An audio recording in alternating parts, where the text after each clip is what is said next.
Realm presents Bookburners, Episode 1.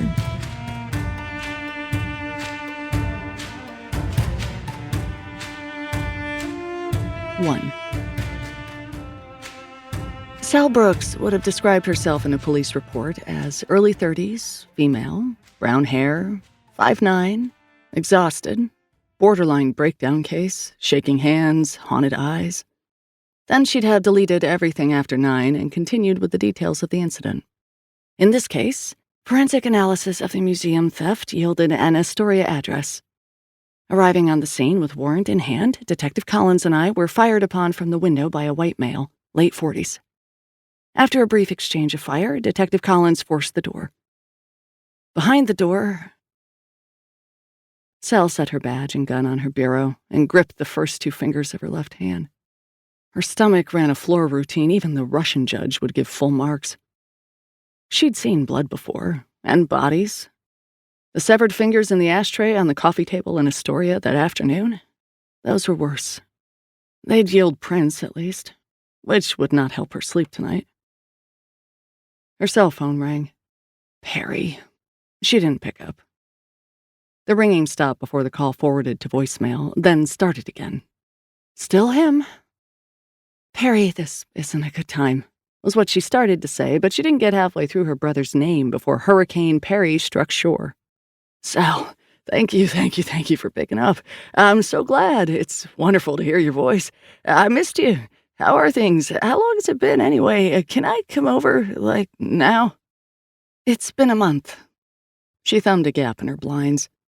The sidewalk under her window was bare and the street almost empty. Red Toyota pickup, Honda Civic, garbage, 2 young guys staggering home after drinking off a Thursday night. Thank God.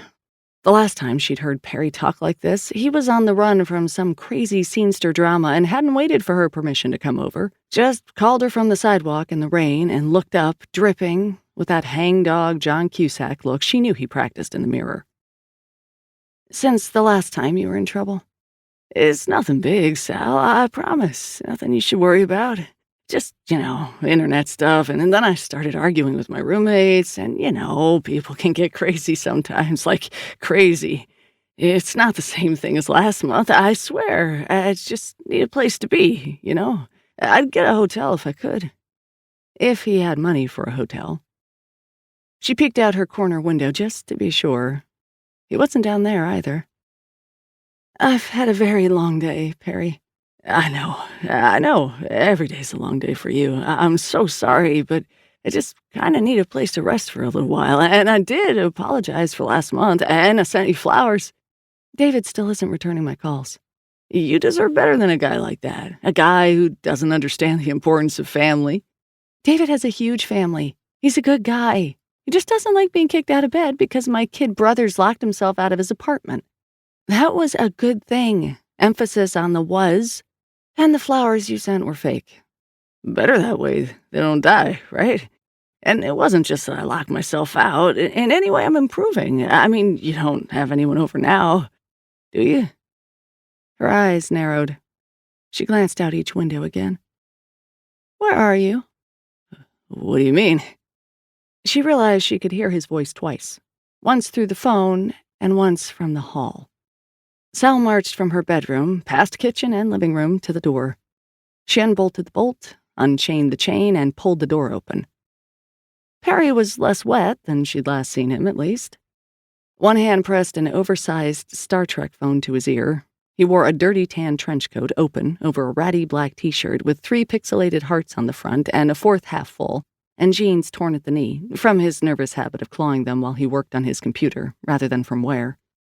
His other hand held a large rectangular parcel wrapped in more t-shirts and duct tape, which he waved at her, then stuck under his arm and waved again with an empty hand. He deployed John Cusack version 1.2. She clicked her phone shut. He started warming up John Cusack version 1.7. She sighed and smiled and hugged him. Come in, doofus. He sat up in the living room and she put water in the kettle. Do I want to know why you're here? Thank you so much. He set the parcel on her living room table and undid the duct tape. It's not dangerous. I mean, I'd tell you if it were, But I got into a fight with the roomies over a project we're working on together. It's sort of... And I want to make sure I'm right before I go home. Just need some time to work on this thing myself. Bunch of posers. Don't know Altaic from Aramaic. He unwrapped the t-shirts layer by layer, each silkscreen video game reference worse than the last. I get that one, she said. It's the game with the dysentery? Why all the t-shirts? Sal, do you have any idea how old this thing is? He folded a Mario shirt back to reveal a thick tome bound in pale leather with gold wire on the spine. The page's ragged edges were dyed blood red. Sal remembered severed fingers in an Astoria ashtray, and her stomach made a second pass at the floor routine. No? Old. And I mean old. I shouldn't be handling it without gloves. The kettle cried, and Sal followed its protest to the kitchen. You should get new roommates. You fight more with those guys than I ever have with an ex, even Jeremy. She returned with 2 mugs of coffee. It's just professional differences. I mean, we're working on big problems, borderline intractable. Arguments get heated. There are different strategies about how to approach the artifact. Aiden, roommate Aiden with the crush on you, he wants to scan the whole thing for word frequency analysis, which just seems patently silly. The codex form factor suggests it's supposed to be read, by people. And anyway, Aiden's security protocols are hella lax, which matters when you're under surveillance. He took a sip, made a face. Is this instant? Wait, surveillance? Todd says it's the Bookburners. That's why they wanted the book out of the house, which is just so dumb. If the Bookburners were after me, how would I have even made it here? He set his hand on the book's cover. Sal hadn't noticed before how the leather was discolored.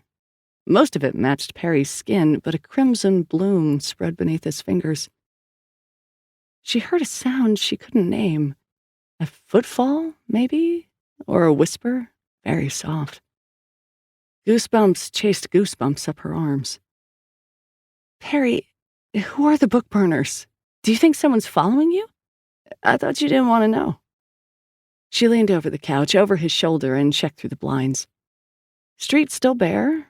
Red Toyota pickup, Honda Civic, garbage, easy carpet cleaner van. Please, Sal, they would have nabbed me on the way. They did not. Ergo, I wasn't followed. What the hell is going on?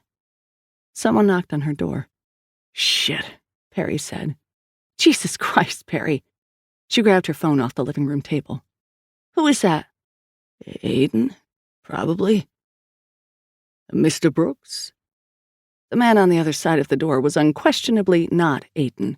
Too old, too sure, too calm. An accent Sal couldn't place twined through his words. Mr. Brooks, we're not here to hurt you. We want to talk. Shit, Perry repeated for emphasis. Sal ran to her bedroom and returned with her gun. Who are you? I'm looking for Mr. Brooks. I know he's in there. If he is, I doubt he'd want to see you. I must talk with him. Sir, I'm a police officer, and I'm armed. Please step away from the door. Has he opened the book? What? She looked into the living room. Perry was standing now, holding the book, fingers clenched around the cover like she'd seen men at bay clutch the handles of knives. Sir, please leave. I'm calling 911 now. She pressed the auto dial. The line clicked.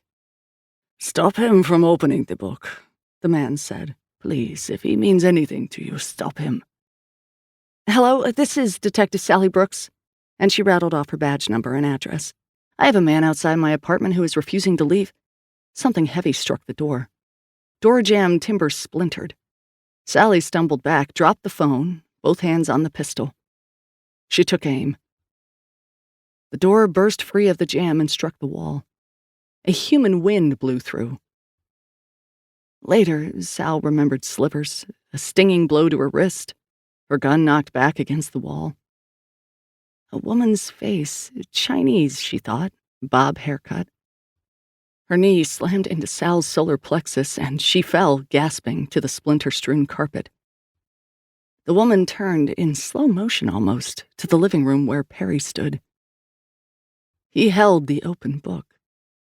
His eyes wept tears of blood, and his smile bared sharp teeth. He spoke a word that was too big for her mind. She heard the woman roar and glass break. Then darkness closed around her like a mouth. Summer sun baked her skin. Sal lay, 14 years old, on a raft atop the pond out back of her grandparents' Carolina homestead, while Perry read aloud on shore. Her hand trailed into the still water. The water was still, but moving, too. The raft rocked her head back and forth, and her body wasn't 14 anymore. And damn it, she was dreaming, wasn't she? If she strained, she could hear voices on the other side of the dream. "You lost him." A man's voice, lilting, close, a different voice from before. "How did that happen?" "He opened the book, is how." A woman's voice. "Do you need a picture?" "I have crayons in the truck if you'd like to draw one." "He tried to hit me," she replied. "Got her instead. I pulled her out, but he made the window before I could catch him. So the boy's off-grid with a rider in his head, in a city of 8 million people. Wonderful, I think we'll call that. A double-plus effort." Sirens. "Christ," the man said. "I answer calls quickly here. Come on. Is she?" "Fine. Are you sure?" "Don't open your eyes while lying on your back. Bad for them. You'll see too much of the sun." She forced them open. The man kneeling over her was red-haired and beautiful. "Sorry, have to run. Have a nice rest. You'll feel better in the morning." He pulled away, and the ceiling grew new shadows, which fell to crush her again.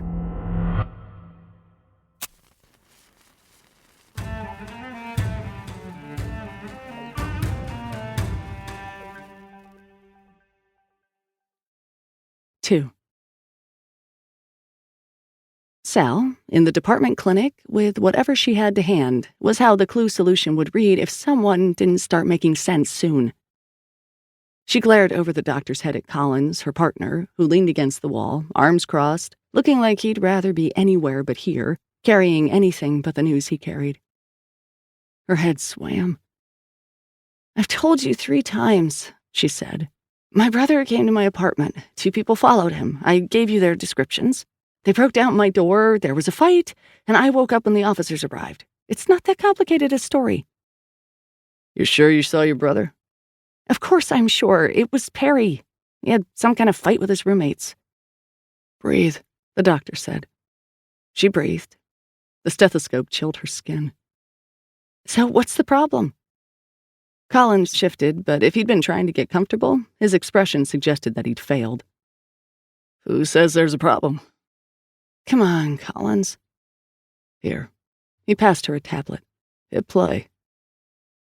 Security camera footage rendered her apartment building hallway in ghoulish greens and whites. She saw herself open her door and peer out into the hall, smile, step back, swing the door wide, and close it again. "This is the wrong footage." "It's not, though. Check the timestamp."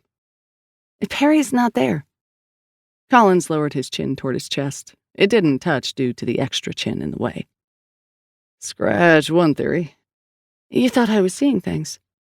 "Who knows? We got your testimony. We got a living room with broken glass and 2 cups of instant coffee. We got a tape that doesn't match your story and falls apart 10 minutes later." "Stare up at the ceiling," the doctor said. "Just with your eyes. Keep them wide, please." The doctor's flashlight burned the world. Sal forced herself not to blink. "So, you don't have the intruders either?" "Tape falls apart, like I said." "Shit." "Sal, come on. Chinese woman, white guy with red hair, unnamed third guy with, quote, old accented, unquote, voice. Doesn't give us a lot to go on." "Irish," she said. "The white guy had an Irish accent." "Great, Sal. In New York, that sure narrows it down." "Someone must have doctored the tapes." "First responders pulled them. If someone messed with the footage, they did it fast." The doctor released her eyelid, and she blinked pink blood-webbed blotches from her vision. "The other eye, please." And again the world was light. They planned this, Sal said. Whoever they were, it couldn't have been random. They were after Perry. They hacked into building security. Which would make sense. I mean, it'd be possible, if paranoid. Except those cameras don't talk to the internet. They're not even digital. There's an actual honest-to-God tape system in the building basement. Looks like it was installed back when I was hunting Playboys under my big brother's mattress. Gross, Collins. There was a rat nest on top of the cabinet. Good thing we still have a VCR. Nobody got to that tape before our boys did, trust me. And you should find a new landlord. That building's a dump. My brother's out there, somewhere. I saw him. The doctor finished with the flashlight and stepped back. She's good to go. If anything's wrong, I can't see it. Sal squeezed both her eyes shut until the pink went away. Thanks, Doc. Can you give us a minute? When the door closed and left them alone, Colin sank into the doctor's chair with a long hiss, as if he was under such pressure he had to let out steam to bend. He looked at the back of his knuckles rather than at her. You know, none of this makes sense, he said. I know what I saw. And the more you say that, the weirder it sounds. Nothing on the cameras. I mean, nothing. No blood. What, did people think I just snapped, imagined my brother being kidnapped, beat myself up, broke my own damn living room window? You were upset when you left yesterday. Of course I was upset. We found fingers in an ashtray. I freaked out, but that doesn't mean I'm nuts. We went to your brother's apartment. His roommates say they saw him this morning. Did you see him? She asked. Colin shook his head.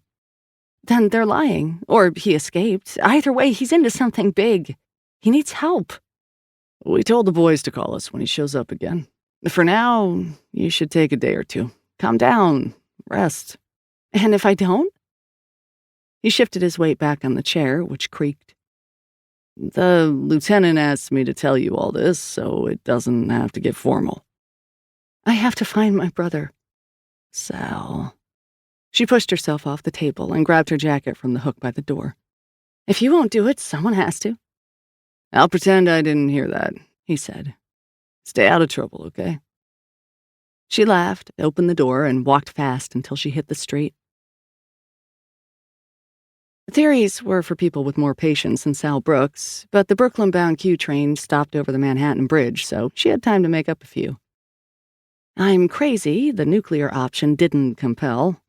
The doctor said she was fine, physically.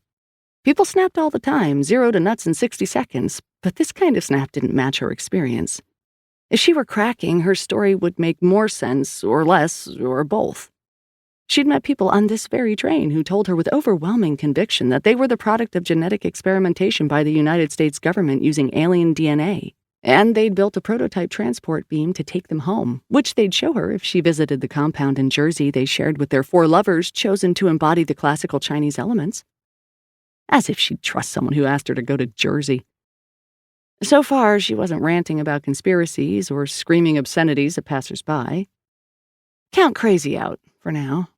Though crazy people probably did that too. Once you reject the possibility you're mad, anything you do, no matter how strange, must be sane. Keep going in that direction and you're one step away from the creep with the chopped-off index fingers in his ashtray. The train crossed the river. But assume you're not crazy, she thought. Perry didn't come to you because of an argument with his roommates. He didn't drop by to say hello. He was afraid. Maybe he thought they wouldn't follow him into someone else's apartment. Or maybe he knew he could escape somehow if he just had time to read that book. Which made no sense. She rose out of the subway onto a long, wide Brooklyn street with 3-story brick houses on both sides, blank dark windows, Italian bakery, convenience store. Newly opened coffee shops indicated these blocks were a hair's breadth from hip. When the neighborhood crossed over, Perry and his friends would have to move.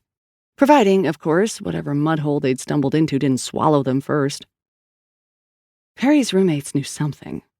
If they had seen him this morning, they could tell her how he looked, where he said he was going when he left. If not, they had lied to cops, which gave her leverage. Not that she'd need much with Aiden and Todd. The boys scared easy. She took a quick turn around the block. Dead for 10 o'clock in the morning. Most of the locals at work somewhere else.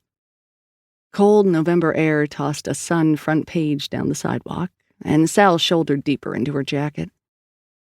She walked past the boys' townhouse, which was the only one on the block still decorated for Halloween. A big, rain-soaked felt and wire spider clung crookedly outside Perry's window. Parked cars lined the street, mostly foreign-made. One finned pink Cadillac belonged in a Mary Kay reward brochure or a museum. And an easy carpet cleaner van. Every instinct in her screamed, "Keep walking. Call backup at least. Only idiots and martyrs throw themselves into situations they don't understand without cavalry waiting." She didn't know it was the same van. She was already on shaky ground back at the office, and the people who'd broken into her house seemed to have no personal feelings about their intrusion. If she remembered the conversation she'd overheard correctly, they even thought they had saved her from something. Still, though, if Sal really wanted to rule out any chance she was crazy, she shouldn't have walked straight to the van, drawn her gun, thrown open the rear doors, and told the two monitor-lit figures inside, "Hands where I can see them." The Chinese woman rolled her eyes, then raised her hands to the level of her shoulders. "I told you we should have switched vans." The redhead backed away from the keyboard and swiveled in his chair. "She was out cold. How was I supposed to know? Where the hell is my brother?" "That's an interesting philosophical question, really," the guy said. "Nice accent." That was the concussion talking. Focus. The Chinese woman shifted forward in her chair. "Don't move," Sal shouted. "Excuse me, Detective Brooks," said a voice from the sidewalk behind her, a man's, deep, older, and studiously calm. The voice from the door. Sal drew back from the van and turned to include him in her field of vision. "I think there's been a misunderstanding." He was tall, Hispanic, and wore a priest's black shirt and collar. He held a tray with 3 coffees in one hand, but the other was raised, palm up, between blessing and surrender. "Who are you? What the hell is going on here?" "I am Father Arturo Menchu," accent on the second syllable. "And as for your other question, I can explain if you'll let me." They stood on the sidewalk beside the van. Menchu had wanted to talk inside, but Sal gave him a "what kind of idiot do you take me for" look, which ended that line of conversation fast. Red looked uncomfortable out in the open. He kept shifting from foot to foot and glancing over his shoulder, hands deep in his pockets. The woman just watched, arms crossed. A bandage wrapped the knuckles of her right hand, and there was a lot of lean muscle hiding beneath her black jacket. Sal liked her. After a confusing day, straightforward hostility felt refreshing. "You're priests," Sal said, skeptical. The woman laughed, once. "I'm a priest," Menchu said. "Grace, of course, is not. Liam's a lay brother." "Why did you break into my apartment last night?"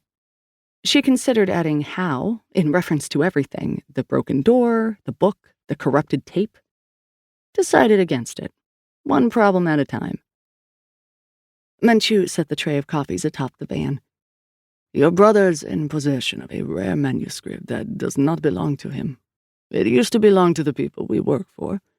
It was stolen 70 years ago. Turns out the volume spent the last 7 decades in the Metropolitan Museum's sealed collection. 2 weeks ago, someone broke into that collection and made off with a number of books, including this one." "You're saying Perry was part of the museum heist?" She remembered Astoria yesterday. Severed fingers and an ashtray full of blood. White male, mid-40s. Shots fired. Hope of recovering, Christ, fingerprints. "No way." "Not directly. Your brother and his friends were one of many parties looking to buy the stolen texts." Father Menchu kept his voice calm, maintained eye contact, presented himself to her at an angle. He was good at seeming non-threatening, part of the job, Sal guessed. Her attention drifted back to Grace, who grinned, baring teeth. "And there were others willing to pay more. Your brother stole the book from the original thief and left a copy in its place. We reached out to your brother, hoping to resolve the issue without violence, but he ran to you, and then he ran from you. The book is valuable, if only to a collector, and the people he stole it from don't like to lose. We can keep him safe if he works with us." The fingers had been wedged into the gaps in the ashtray meant to hold cigarettes. Their nails pointed out, sun rays of flesh and bone. He should go to the police. We are the police, Menchu said. Bullshit. We're special consultants to the police department on this matter. If you'll permit me. He reached slowly for his breast pocket. She nodded. From within, he produced a business card with a cell phone number Sal recognized. This is Chief Gallagher's card. She'll confirm my story. We were overzealous last night, for which I offer my apologies. Perry is in great danger. And there it was. Beneath the professional polish, beneath the professional assurance Sal had heard too many times from priests and lawyers, Menchu cared. I'm sorry, he continued. I know this has been a huge shock. I know you're worried about your brother. So are we. We need to find him. One man, Liam said. Off the grid in a city like this, paying with cash. No problem. Anyone else you'd like me to find while I'm at it? Elvis, Amelia Earhart? Father Menchu ignored him. It's possible his friends know something, but they're scared. They won't talk to anyone they don't know. We're wasting time, Grace said. We should just knock down the door. Liam nodded.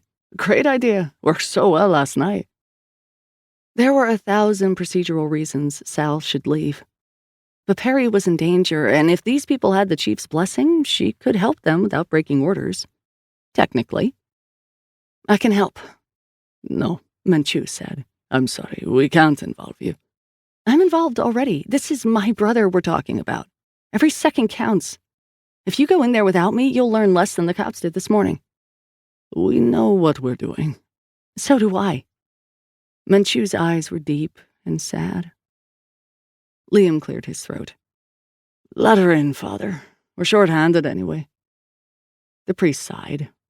Very well. One question, Sal said, to break the silence as much as anything else. You said you're consultants. Where from? The old man raised one finger to his collar. Isn't it obvious?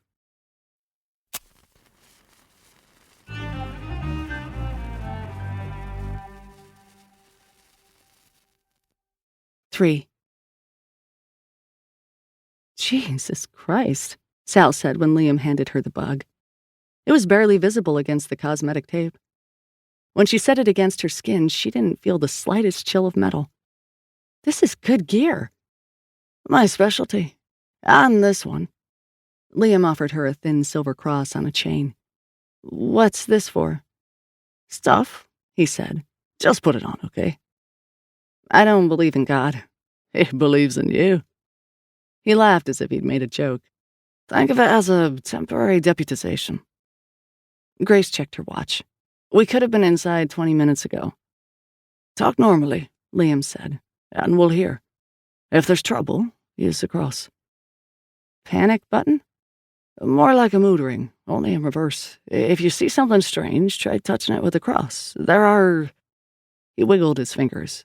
Circuits and stuff. You're joking. Oh, ye of little faith. Thanks, she said, and left the van.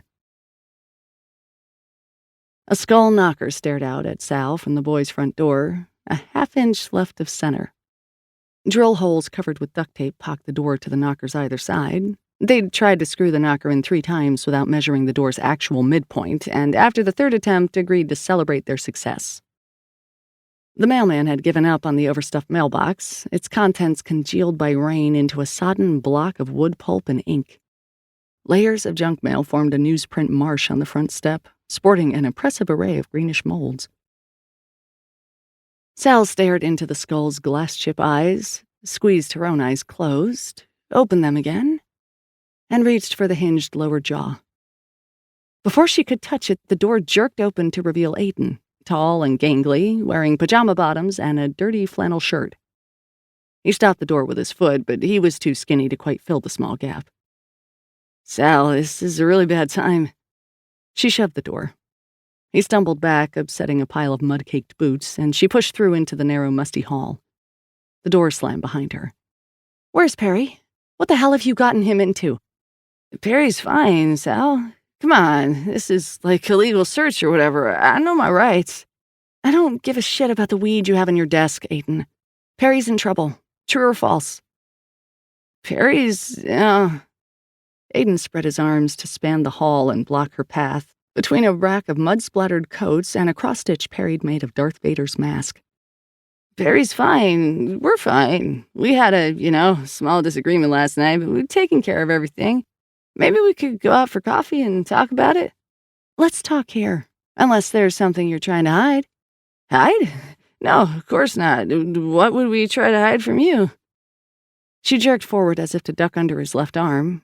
When he braced to grab her, she jagged right, and he fell into the coats while she swept past into the living room, a sea of pizza boxes and USB cables.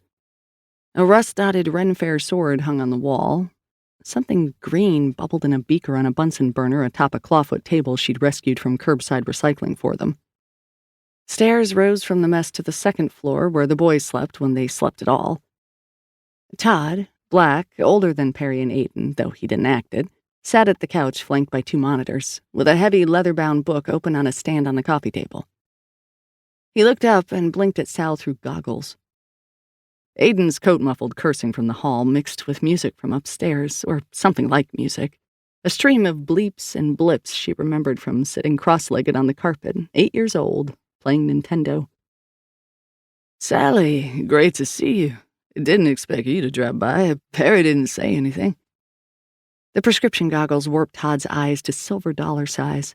But this is a really bad time. Aiden said, the bad time wouldn't happen to have anything to do with my brother's disappearance, would it? Or the museum theft? Todd let go of the book too fast. His blue latex gloves left a trace of powder on the brown leather, which was embossed with a vine and knot pattern. Or were those vines, after all? I really don't know what you're talking about, Sal. Like we told the cops, Perry came by this morning. He was fine. He looked scared, but that's it. He swallowed hard. Theft, though? You think Perry was mixed up in something? I haven't seen that book around here before, Todd. Look. He raised his hands, fingers spread. Perry's the one who gets the books. We analyze, translate, upload. It's all above board as far as I know. Maybe Perry got himself in deep with the wrong people, but I don't know who or why. You just read the books. That's it, he said. So if I came back here with a warrant, what would I find? You don't want to do that, Sal. I mean, really. I want to know where my brother is. He doesn't want to see you. He came to my house last night terrified. Nothing's changed between now and then. Behind her, in the hall, Aiden recovered. Sal. Sweat ran down Todd's temple to his cheek. Maybe we can talk this over somewhere outside? His eyes jerked up and left. She turned. 3 bedroom doors upstairs, one for Aiden, one for Todd, one for Perry. Perry's, the one with the Japanese cartoon scroll, was slightly ajar. That sounds like a good idea, she said, then ran up the stairs and burst through the door into Perry's room. Monitors illuminated the unmade bed, the bare bookshelves, the piled clothing. There should have been sunlight, but the Halloween store spider hung outside Perry's window blocked the sun. And Perry himself sat in ripped jeans and blood-stained shirt, curled like a shrimp over his keyboard, unblinking eyes inches from his central monitor. Barefoot, hair tousled, one-day growth of beard. Jaw muscles snaked, relaxed, snaked again as he rocked in his chair, typing. Perry! Except... Detective Brooks, a lawyer might ask someday, how did you know the person sitting in the chair was not your brother? And she'd open her mouth before the courtroom, but no words would come out. An audience would stare at her. The judge would drum her fingers. The lawyer would lean forward. Any time, Detective Brooks. The clothes were Perry's, the body language ditto. But still, when she said, Perry? The second time, her voice was uncertain. He stopped typing, uncurled himself vertebra by vertebra from the keyboard, and turned to her. His eyes focused on the wall behind her, He smiled woodenly. Sal, sister, I'm sorry you had to come here. Perry. She'd imagined hugging him when she saw him again, imagined hitting him too. Neither seemed possible now. Perry, you're here. As if saying that would make it true. I am, and you should go, Sal. What a reasonable suggestion. I have work to finish, if you don't mind. She didn't, but her not minding was strange, wasn't it? Perry, what happened last night? Nothing, he said. I was pushed, you see. The Bookburners chased me, and I took help where I could find it. I'm perfectly fine, better than I've been in a long, long while. You're a police officer, he said, as if he'd just looked the fact up in a large and fine print list. His words didn't match the movements of his mouth. She focused through the fear. And why fear? He was her brother. But maybe he wasn't right now. His mouth was not moving in time with his words because the words he spoke were not English, even though that was the language she heard. It must feel like this when you solve a case, when the whole world makes sense at once. I've been working on a puzzle for a long time, and I just needed the right push. He reached for her. There seemed to be a great deal of space between them all of a sudden, but his arm grew longer to bridge the gap.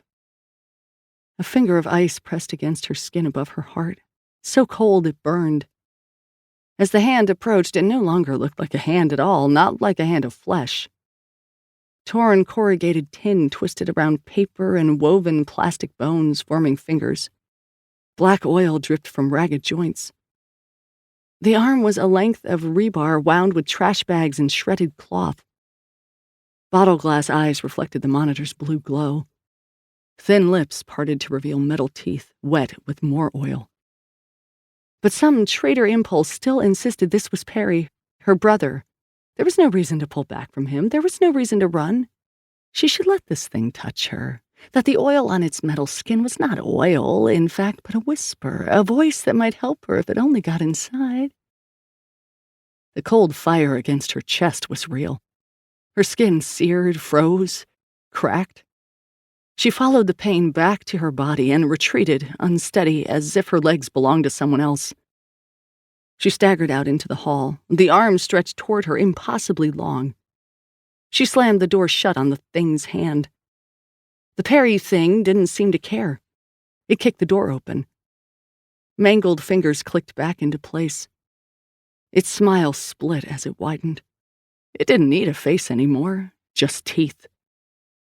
From the bedroom, she heard a window shatter. Bottle glass eyes widened.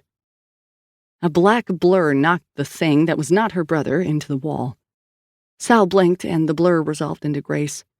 Slivers of window glinted from the insteps of her boots. She raised one of Perry's monitors overhead and slammed it into the fallen creature's face. Sally thought, "Help!" Her hand went to her shoulder holster, but Grace and the creature were too close, moving too fast. It threw Grace back, wriggled to its feet without concern for any principles of anatomy, and ran at her. Grace jumped back onto the bed, out of reach, dodged a tin claw, then jumped onto the creature before it could recover, toppled it to the ground, and struck it in the face 4 times with her forehead. A ceramic plate on the thing's face broke. Grace clawed inside it for something Sal couldn't see. "Take it easy, that's my brother." "It's not," Grace said. "It never was." The creature threw her into the desk. Grace roared, dodged left. A claw shattered one of the remaining monitors. Grace grabbed the broken flat panel from the floor and hit the arm, which snapped.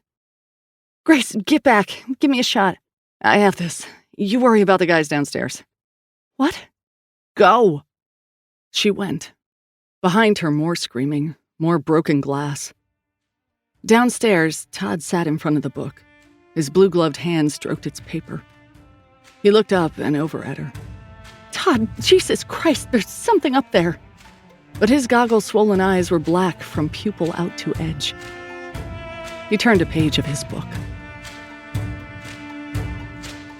You are listening to Bookburners, created and produced by Realm, your portal to another world. Listen away.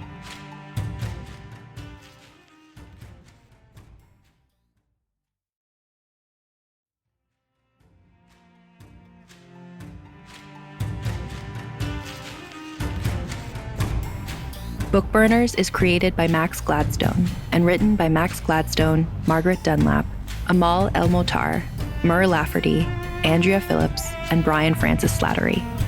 Executive produced by Molly Barton and Julian Yap. Performed by Xe Sands.